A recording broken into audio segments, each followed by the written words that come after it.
Welcome to the Science of Self podcast, brought to you by Peter Hollins and Newton Media Group. Today is Friday, December 3rd, 2021. Our featured book today is Peter Hollins' The Brain Boost Blueprint.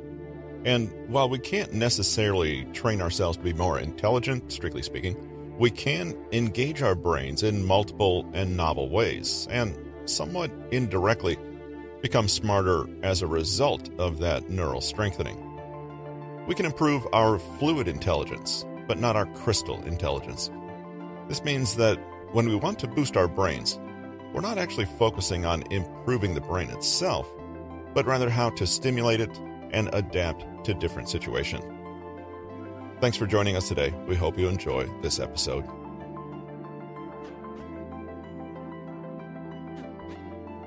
True brain training.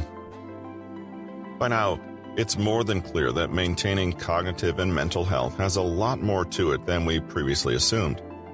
In essence, everything discussed here is an attempt to master and optimize the brain's neuroplasticity.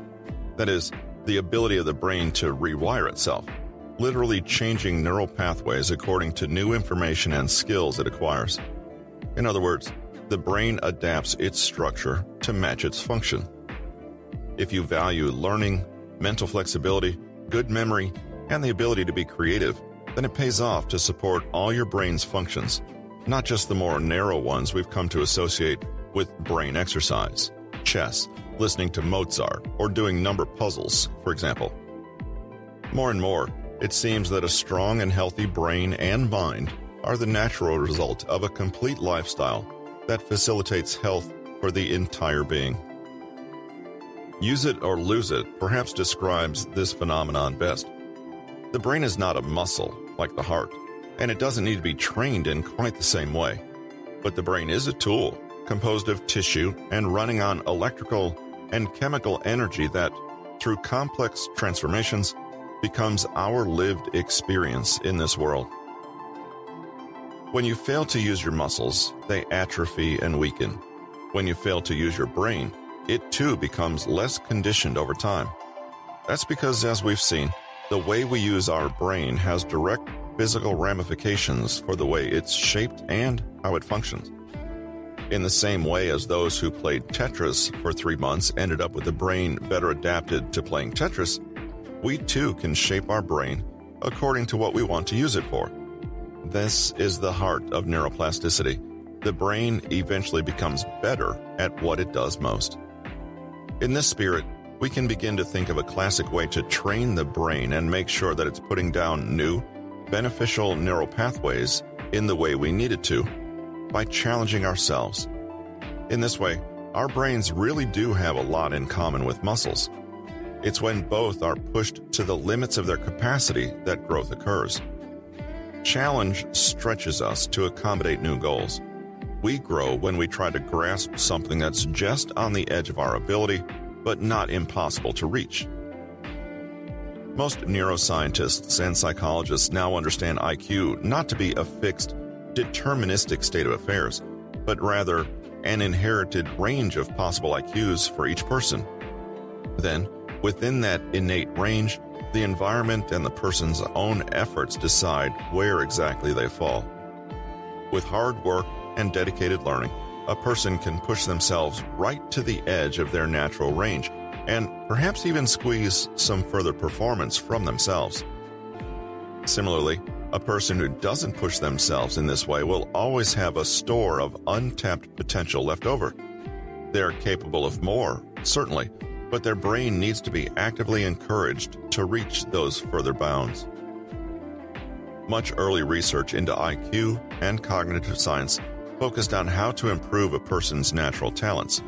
We wanted to boost memory, enhance learning, find all those secret buttons that would turn us into impressive calculating machines that could effortlessly learn languages or solve complex problems through dedicated training alone.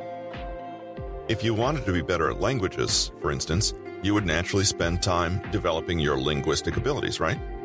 Turns out, this method may not be entirely correct. A groundbreaking 2008 study by Jaeggi et al. showed that one could in fact increase intelligence using the right training. The researchers focused on working memory tasks, giving participants some training and then measuring them afterwards to see if they improved. They did, but the more curious thing was that training on this task actually helped increase their performance on entirely unrelated tasks.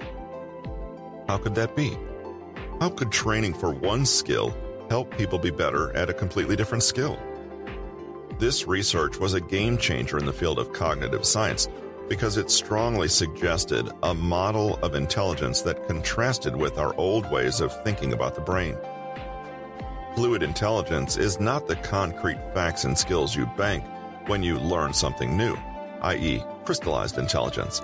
Instead, it's the flexible, adaptive ability to learn. This is the brain's ability to take in, process, and store new information. During training, whatever training it is, it's the fluid intelligence that is strengthened, and it's this way of thinking that transfers to other skills, explaining the surprising results of the study. The really great thing about fluid intelligence is just that. It's fluid. It can be changed through exercise and training and used across the board. And it's not about natural or inborn talent. Truly, it's the use it or lose it principle with an added, the more you use it, the better it is. Essentially, improving your fluid intelligence is learning how to learn. It's practicing dealing with novel information, not just for this or that specific activity, but for activities in general.